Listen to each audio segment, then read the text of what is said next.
ಮುಂದಿನ ಸುದ್ದಿಗೆ ಹೋಗೋಣ. Special intensive revision SIR. ದೇಶದ ಬೇರೆ ಬೇರೆ ರಾಜ್ಯಗಳಲ್ಲಿ ಒಂದು ಕಥೆ ಆದರೆ ಕರ್ನಾಟಕದಲ್ಲೇ ಇನ್ನೊಂದು ಕಥೆ ಆಗಿದೆ. ದೇಶದ ಉಳಿದ ಕಡೆಗಳಲ್ಲಿ BJPಯ ಮೇಲೆ ಆರೋಪ ಇರ್ತಿತ್ತು. ಕರ್ನಾಟಕದಲ್ಲಿ ಕಾಂಗ್ರೆಸ್ ಮೇಲೆ BJPಯವ್ರದ್ದು JDSನವ್ರದ್ದು ಆರೋಪ. ಪಶ್ಚಿಮ ಬಂಗಾಳ ಚುನಾವಣೆ BJP ಯಾಕೆ ಗೆಲ್ತು? SIR ತಮಗೆ ಬೇಕಾದಂಗೆ ಮಾಡ್ಕೊಂಡ್ರು. ಕೇರಳ ಕಾಂಗ್ರೆಸ್ ಯಾಕೆ ಗೆಲ್ತು? BJPಯವ್ರಿಗೆ ಏನು ತಮಗೆ ಬೇಕಾದಂಗೆ ಮಾಡ್ಕೊಳ್ಳೋದು ಕಾಂಗ್ರೆಸ್ನವ್ರು ಅವಕಾಶ ಕೊಡಲಿಲ್ಲ. ತಮಿಳುನಾಡಿನಲ್ಲಿ SIR ಆಗಿದ್ದರ ಬಗ್ಗೆ ಸ್ಟಾಲಿನ್ನೂ ಸೇರಿದಂತೆ ಯಾರದ್ದೂ ಅಬ್ಜೆಕ್ಷನ್ನೇ ಇರಲಿಲ್ಲ. ಇಟ್ಸ್ ಅ ನಾರ್ಮಲ್ ಪ್ರಾಸೆಸ್ ಅನ್ನೋ ಹಂಗೆ ನಡ್ಕೊಂಡು ಹೋಯಿತು. ಕರ್ನಾಟಕದಲ್ಲಿ ನೋಡಿ, SIRನಲ್ಲಿ ಮೊದಲು ಮ್ಯಾಪಿಂಗ್ ಪ್ರಕ್ರಿಯೆ ಆಗುತ್ತೆ. ಕಂಪ್ಯೂಟರ್ ಮುಂದೆ ಕೂತ್ಕೊಂಡು ಲೆಕ್ಕ ಹಾಕ್ತಾ ಹೋಗ್ತಾರೆ. ಇಲ್ಲಿ ಸ್ಪೆಸಿಫಿಕ್ ಡೇಟ್ ಆಫ್ ಬರ್ತ್ಗಳಿದ್ದಾವೆ. 2002ಕ್ಕೆ 18 ವರ್ಷ ತುಂಬಿ ತಮ್ಮನ್ನು ತಾವು ವೋಟರ್ ಲಿಸ್ಟ್ನಲ್ಲಿ ಎನ್ರೋಲ್ ಮಾಡಿಕೊಂಡು 2002ರ ಚುನಾವಣೆಯಲ್ಲಿ ವೋಟ್ ಹಾಕಿದವರು, ಅವರ ಹೆಸರು ಈ ಸಲದ ವೋಟರ್ ಲಿಸ್ಟ್ನಲ್ಲಿದ್ದು ಒಂದೇ ಕಡೆ ಇದ್ದರೆ ದೇ ಆರ್ ಕ್ಲೀನ್. ಅವ್ರನ್ನೇನು ಕ್ರಾಸ್ ಚೆಕ್ ಎಲ್ಲ ಮಾಡಬೇಕಾಗಿಲ್ಲ. ಅವ್ರು ನಾರ್ಮಲ್ ಫಾರ್ಮ್ಯಾಟ್ನಲ್ಲಿ ಒಂದು ಅರ್ಜಿ ಭರ್ತಿ ಮಾಡಿಕೊಟ್ರೆ ಸಾಕು ಅನ್ನೋ ಥರ. ಉಳಿದವರದ್ದು ಆ ನಂತರ ಹುಟ್ಟಿದ ಅಂದರೆ 2002ರ ನಂತರ 18 ವರ್ಷ ತುಂಬಿ ಆಮೇಲೆ ಎನ್ರೋಲ್ ಆದವ್ರದ್ದು, ಮೊದಲೇ ಹುಟ್ಟಿದ್ರು 2002ರಲ್ಲಿ ನಾವು ವೋಟ್ ಹಾಕಿಲ್ಲ, ಆವಾಗ ನಮ್ಮದು ವೋಟರ್ ಲಿಸ್ಟ್ನ ಹೆಸರಿಲ್ಲ ಅನ್ನೋರ್ದು, ಅದೆಲ್ಲ ಒಂದು ಸ್ವಲ್ಪ ಕ್ರಾಸ್ ಚೆಕಿಂಗ್ ಆಗ್ತವೆ.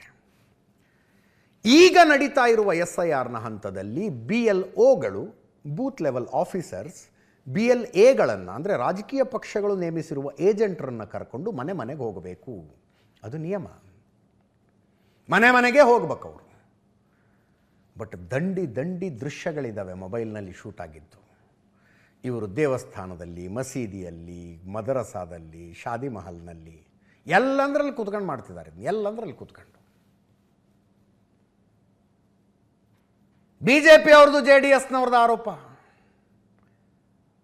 ಕಾಂಗ್ರೆಸ್ ಸರ್ಕಾರ ಇದೆ, ಮಾಡ್ತಾ ಇರೋರು ಸರ್ಕಾರಿ ನೌಕರರು, ಅವರ ಮೇಲೆ ಒತ್ತಡ ಹಾಕಿ ಇದನ್ನೆಲ್ಲ ಮಾಡಿಸ್ತಾ ಇದ್ದಾರೆ ಅಂತ. ಇವತ್ತು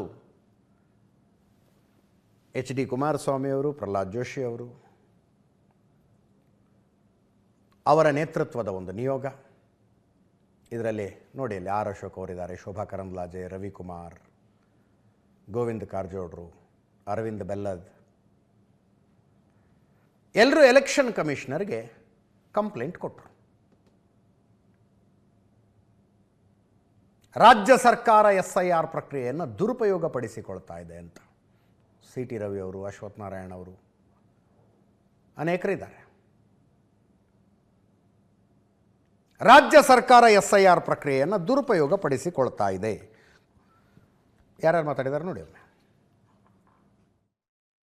ಈ ಒಂದು SIRನ ಪ್ರಕ್ರಿಯೆಯಲ್ಲಿ ಕಾನೂನು ಬಾಹಿರವಾಗಿ ಈ ಒಂದು ಪ್ರಕ್ರಿಯೆ ನಡೆಯತಕ್ಕಂಥದ್ದನ್ನು ಕರ್ನಾಟಕದ ರೆಪ್ರೆಸೆಂಟ್ ಮಾಡ್ತಕ್ಕಂಥ ಚುನಾವಣಾ ಆಯುಕ್ತರಿಗೇನು ಕೊಟ್ಟಿದ್ದೇವೆ, CEOಗೆ, ಕೇಂದ್ರದ ಚುನಾವಣಾ ಆಯೋಗದಿಂದಲೂ ಬಹುಶಃ ಇವತ್ತು ಇಬ್ಬರನ್ನ ಡೆಪ್ಯೂಟ್ ಮಾಡಿದ್ದಾರೆ.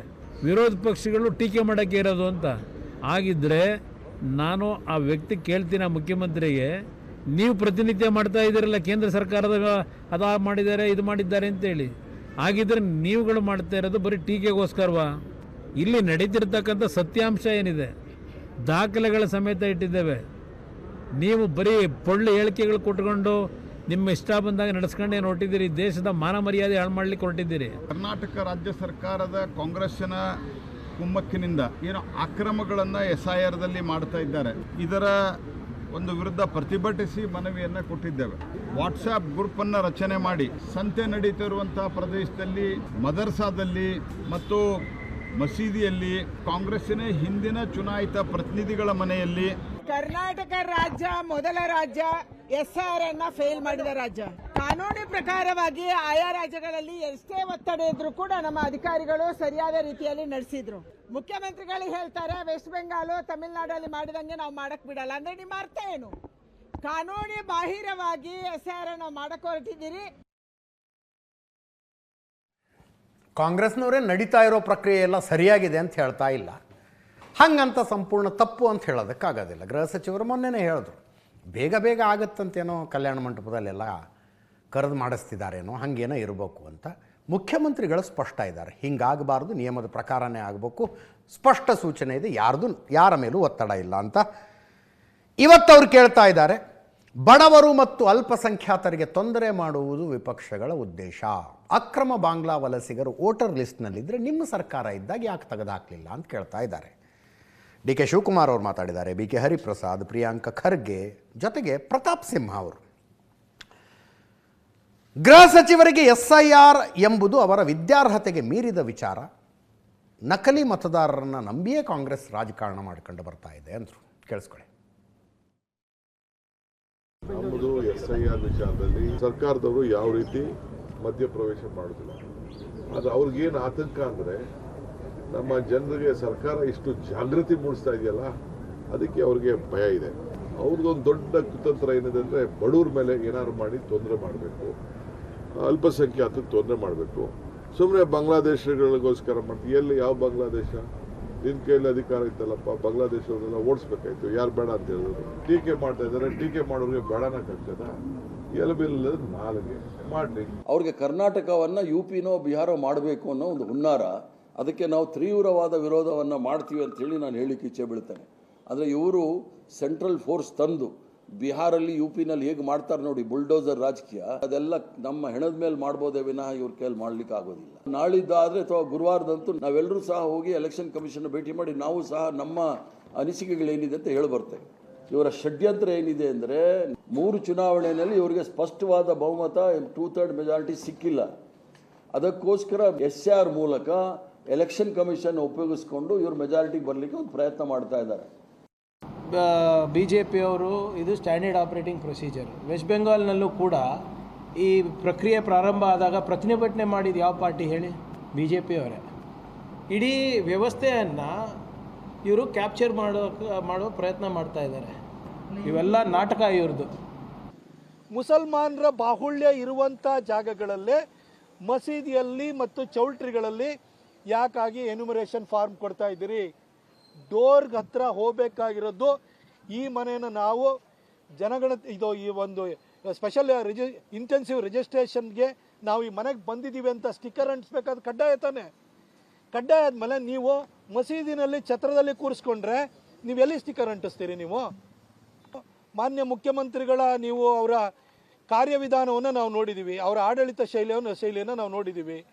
ಅವರು ಒಂದು ರೀತಿ ಧಮಕಿ ಹಾಕೇ ಕೆಲಸ ಮಾಡಿಸುವಂಥದ್ದಾಗಿರೋದ್ರಿಂದ ಈ ಅಧಿಕಾರಿಗಳು ಹೆದರುತ್ತಾರೆ. ಈ ಡ್ಯೂಪ್ಲಿಕೇಶನ್ ಹೊಡಿಬೇಕು ಅನ್ನೋದೇ ಈ SIRನ ಉದ್ದೇಶ ಆಗಿದೆ. ಅದನ್ನು ಗೃಹ ಸಚಿವರು ಅವರಿಗೆ ಅರ್ಥ ಆಗಲಿಲ್ಲ ಅಂತಂದರೆ ಬಹುಶಃ ಅವರ ವಿದ್ಯಾರ್ಹತೆಗೆ ಮೀರಿದಂತಹ ತಿಳುವಳಿಕೆ ಇದಾಗಿದೆ ಅಂತಂದರೆ ನಾನೇನು ಮಾಡೋಕ್ಕಾಗಲ್ಲ.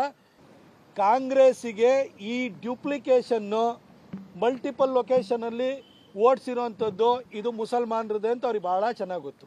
ಅದು ಹೋಯಿತು ಅಂತಂದರೆ 2028 ಎಲೆಕ್ಷನಲ್ಲಿ ಅವರಿಗೆ ದೊಡ್ಡ ಆಘಾತ ಕಾದಿದೆ ಅಂತ ಅವ್ರಿಗೆ ಅನಿಸಿದೆ. ಕೇಂದ್ರದಿಂದ ಚುನಾವಣಾ ಆಯೋಗದ ಅಧಿಕಾರಿಗಳು ಬಂದಿದ್ದಾರೆ. ಇವತ್ತು ಮೀಟಿಂಗ್ ಎಲ್ಲ ಆಗಿದೆ. GBA ಮುಖ್ಯ ಆಯುಕ್ತ ಮಹೇಶ್ವರ ರಾವ್ ಅವರು ಹೇಳಿದ್ದಾರೆ, ಕಡ್ಡಾಯ ಮನೆಗೆ ಹೋಗಿಯೇ ಮಾಡಬೇಕು, ಆ ವಿಷಯದಲ್ಲಿ ಯಾವುದೇ ಕಾಂಪ್ರಮೈಸ್ ಇಲ್ಲ ಅಂತ. ಈ ಮಧ್ಯೆ ಬೆಂಗಳೂರು ವ್ಯಾಪ್ತಿಯಲ್ಲಿ GBA ವ್ಯಾಪ್ತಿಯಲ್ಲಿ ವಾರ್ಡ್ ಇನ್ನೊಂದು ಪ್ಯಾರಲಲ್ SIR ಒಂದು ಆಗುತ್ತಂತೆ. ಈಗಾಗಲೇ ಆದೇಶ ಹೊರಡಿಸಿದೆ ರಾಜ್ಯ ಚುನಾವಣಾ ಆಯೋಗ. ಅದನ್ನು ಪ್ರಶ್ನೆ ಮಾಡ್ಕೊಂಡು ಕೆಲವರು ಹೈಕೋರ್ಟಿಗೆ ಹೋಗಿದ್ದಾರೆ. ಅದರ ಸುದ್ದಿ ಏನಿದೆ ಅದನ್ನು ಪ್ರತ್ಯೇಕವಾಗಿ ನೋಡೋಣಂತೆ. ಕೇಂದ್ರ ಸಚಿವ HD ಕುಮಾರಸ್ವಾಮಿ ಮತ್ತು KPCC ಅಧ್ಯಕ್ಷ BK ಹರಿಪ್ರಸಾದರ ಮಧ್ಯದಲ್ಲಿ ಒಂದು ಮಾತಿನ ಚಕಮಕಿ, ಎದರಬದರಲ್ಲ ಇದು. ಅವರ ಹೇಳಿಕೆ ಒಂದು ಕಡೆ, ಇವ್ರ ಹೇಳಿಕೆ ಒಂದು ಕಡೆ. BK ಹರಿಪ್ರಸಾದ್ ಅವರು ಹೇಳಿದ್ರು, ಸ್ವಲ್ಪ ದಿವಸದಲ್ಲಿ BJP ಅವರು JDSನ ಮುಗಿಸ್ತಾರೆ ಅಂತ. ಆವಾಗ ನಾವೇ ಅವರಿಗೆ ರಕ್ಷಣೆ ಕೊಡಬೇಕು. ಈಗ ತೃಣಮೂಲ ಕಾಂಗ್ರೆಸ್ಸಿಗೆ ಸೋನಿಯಾ ಗಾಂಧಿ ರಕ್ಷಣೆ ಕೊಟ್ಟಿದ್ದಾರಲ್ಲ, ಹಂಗೆ JDSಗೆ ನಾವೇ ರಕ್ಷಣೆ ಕೊಡಬೇಕಾಗತ್ತೆ. JDSನ BJP ಅವರು ಮುಗಿಸ್ಬಿಡ್ತಾರೆ ಅಂತಂದರು. ಅದಕ್ಕೆ ಕುಮಾರಸ್ವಾಮಿ ಅವರು, ನಿಮ್ಮನ್ನು ಅಂದರೆ ಕಾಂಗ್ರೆಸ್ನವ್ರನ್ನ ಮುಗಿಸೋದಕ್ಕೆ ನಾನು BJP ಅವ್ರ ಜೊತೆಗೆ ಕೈ ಜೋಡಿಸಿದ್ದು ಅಂದರು. ಕೇಳಿಸ್ಕೊಳ್ಳಿ. ಇದೇ ಕುಮಾರಸ್ವಾಮಿ ಅವರನ್ನು ದಾಳವಾಗಿ ಉಪಯೋಗಿಸ್ಕೊಳ್ತಾ ಇರತಕ್ಕಂಥ ಈ ಮಹಾನ್ ನಾಯಕ ಪ್ರಹ್ಲಾದ್ ಜೋಶಿ ಅವರು ಕುಮಾರಸ್ವಾಮಿ ಅವರನ್ನು ಬಲಿಪಶುವಾಗಿ ಮಾಡ್ತಾ ಇದ್ದಾರೆ, ಹರಿಕೆ ಕುರಿತಾರ ಮಾಡ್ತಾ ಇರ್ತಕ್ಕಂಥ ನಾವು ನೋಡ್ತಾ ಇದ್ದೀವಿ. ಇಡೀ ರಾಷ್ಟ್ರದಲ್ಲಿ ಇದೇನು ಹೊಸದಲ್ಲ. ಕಟ್ಟಕಡೆಯ ಪಕ್ಷ ಉಳಿದಿರೋದೇ JDS. ಅಲ್ಲಿ ಶಿವಸೇನಾ, ಅಕಾಲಿದಳ, JDS, ನಿತಿನ್ ಕುಮಾರ್ ಎಲ್ಲ ಮತ್ತು TMC ಎಲ್ಲವನ್ನೂ ಸಹ ಡಿವೈಡ್ ಮಾಡಿ ತಮ್ಮ ಬೇಳೆ ಬೇಯಿಸ್ಕೊಳ್ತಕ್ಕಂಥವ್ರು ಕರ್ನಾಟಕ ರಾಜ್ಯದಲ್ಲಿ ಬಂದಿದ್ದಾರೆ. ನೇರವಾಗಿ ಪ್ರಹ್ಲಾದ್ ಜೋಶಿಯವರ ಪಕ್ಷ ಕಾಂಗ್ರೆಸ್ ಪಕ್ಷವನ್ನು ಎದುರಿಸಲಿಕ್ಕೆ ಸಾಧ್ಯ ಅಲ್ಲ, ಆಗೋದೂ ಇಲ್ಲ. ಅದಕ್ಕೋಸ್ಕರ ಕುಮಾರಸ್ವಾಮಿ ಅವರ ಬೆಂಬಲವನ್ನು ತೆಗೆದುಕೊಂಡು ಅವನ್ನ ದಾಳವಾಗಿ ಉಪಯೋಗಿಸ್ಕೊಳ್ತಾ ಇದ್ದಾರೆ. ಕುಮಾರಸ್ವಾಮಿ ಅವರು ಯಾವ್ದು ಕಾರಣಕ್ಕೋಸ್ಕರ ಅವ್ರಿಗೆ ದಾಳವಾಗಿ ಬಿದ್ದಿದ್ದಾರೇನೋ ನನಗೆ ಗೊತ್ತಾಗ್ತಾ ಇಲ್ಲ. ಏನು ತರಾತುರಿಯಲ್ಲಿ ಬಂದರಲ್ಲಪ್ಪ 3 ಜನ ನಿಮ್ಮ ವೀಕ್ಷಕರು. ಇಲ್ಲ ನಾವೆಲ್ಲ ಲೆಕ್ಕಾಚಾರ ಮಾಡಿಬಿಟ್ಟಿದ್ದೀವಿ, ದಯವಿಟ್ಟು ನೀವು ನಮ್ಮ ಜೊತೆ ಕೈ ಜೋಡಿಸ್ಬೇಕು, ಸೆಕ್ಯುಲರ್ ಉಳಿಸ್ಬೇಕು ಅಂತೇಳಿ ದೇವೇಗೌಡರ ಹೋಗಿ ನಮ್ಮನ್ನು ಯಾವ ಥರ ಟ್ರೀಟ್ ಮಾಡಿದ್ರಿ BK ಹರಿಪ್ರಸಾದ್ ಅವರೇ? ಏನು ಅನ್ಯಾಯ ಮಾಡಿದ್ದೆ ನಾನು? ನಿಮ್ಮ ಸಹಕಾರ ಇದ್ದರು. 25,000 ಕೋಟಿ ರೈತರ ಸಾಲ ಮನ್ನಾಗ ದುಡ್ಡು ಹೊಂದಿಸ್ತೆ, ನೀವು ಯಾರೋ ಬೆಂಬಲ ಕೊಡಲಿಲ್ಲ. ಅವತ್ತು ನರೇಂದ್ರ ಮೋದಿಯವರು ನನ್ನನ್ನು ಗಿಣಿಗೆ ಹೇಳ್ದಂಗೆ ಹೇಳಿದ್ರು, 1.5 ಗಂಟೆ ಕೂರಿಸ್ಕೊಂಡು, ನೀವು ಇಷ್ಟೆಲ್ಲ ಒಳ್ಳೆ ಕೆಲಸ ಮಾಡಿ ನಿನಗೇನು ಹೆಸರು ಸಿಗ್ತಾ ಇಲ್ಲ, ರಿಸೈನ್ ಮಾಡಿ ಬಾ, ನಾಳೆ ಬೆಳಗ್ಗೆ ಓದ್ತಗ, ನಿನ್ನಿಂದ ಒಳ್ಳೆ ಕೆಲಸ ಮಾಡಿಸ್ತೀನಿ, ಕರ್ನಾಟಕದ ಜನತೆಗೆ ಒಳ್ಳೆ ಕಾರ್ಯಕ್ರಮ ತರುವೆ, ಬಾ ನನ್ನ ಜೊತೆಲಿ ಅಂತ ಕರೆದ್ರು. ನಾನು ಹೋಗಲಿಲ್ಲ. ಅದಕ್ಕೆ 17ಕ್ಕೆ ಬಂದು ನಿಮಗೆ ಬೆಂಬಲ ಕೊಟ್ಟವತ್ತು ನಾವು 40 ಆಸ್ಪಾಸ್ನಲ್ಲೇನಿದ್ವು, 17ಕ್ಕೋ 18ಕ್ಕೋ ತಂದಿದ್ದೀವಿ ಅಂತ ಹೇಳ್ತೀರಲ್ಲ BK ಹರಿಪ್ರಸಾದ್ ಅವರೇ, ಅದು ನಿಮ್ಮ ಕಾಣಿಕೆ, ನಿಮ್ಮ ಕಾಂಗ್ರೆಸ್ ಪಕ್ಷದ ಕಾಣಿಕೆ. ಪಾಪ ಹೇಳ್ತಾರೆ ಮುಖ್ಯಮಂತ್ರಿಗಳು, JDS ಎಲ್ಲಿರ್ತದೆ, ಅಲ್ಲಿರೋದು ಎಲ್ಲರನ್ನ ನಾನು ಗುಡಿ ಹಾಕೊಂಡು ಕರ್ಕೊಂಡು ಹೋಗ್ಬಿಡ್ತೀನಿ, JDS ಉಳಿಯೋದೇ ಇಲ್ಲ ಅಂತೇಳಿ ನಮ್ಮವ್ರನ್ನ ಕರೆಸಿ ಮಾತಾಡೋದು ಗೊತ್ತು. ನಮಗೂ ಸ್ವಲ್ಪ ಅರ್ಥ ಆಗಿದೆ, ನಾವು ಸ್ವಲ್ಪ ತಿಳ್ಕೊಂಡಿದ್ದೀವಿ. ನಿಮ್ಮನ್ನು ಮುಗಿಸ್ಲಿಕ್ಕೆ ನಾನಿವತ್ತು, ನಿಮ್ಮನ್ನು ಮುಗಿಸೋದಕ್ಕೆ ಅಂದರೆ ದ್ವೇಷಕ್ಕಲ್ಲ, ಈ ರಾಜ್ಯ ಹಾಳು ಮಾಡ್ತಾ ಇದ್ದೀರಲ್ಲ ಅದನ್ನು ಸರಿಪಡಿಸಬೇಕು ಅಂತಲೇ BJP ಜೊತೆ ಕೈ ಜೋಡಿಸಿರೋದು. ಯಾರು ಮುಗಿತಾರೋ ಯಾರು ಉಳಿತಾರೋ ನೋಡ್ರಿ. ಇದರೊಂದಿಗೆ ಇವತ್ತಿನ ನ್ಯೂಸ್ ಅವರು ಮುಗಿಸ್ತಾ ಇದ್ದೀವಿ. ನೇರ ದಿಟ್ಟ ನಿರಂತರ ಸುದ್ದಿಗಾಗಿ ನೋಡ್ತಾ ಇರಿ ಏಷ್ಯಾನೆಟ್ ಸುವರ್ಣ ನ್ಯೂಸ್.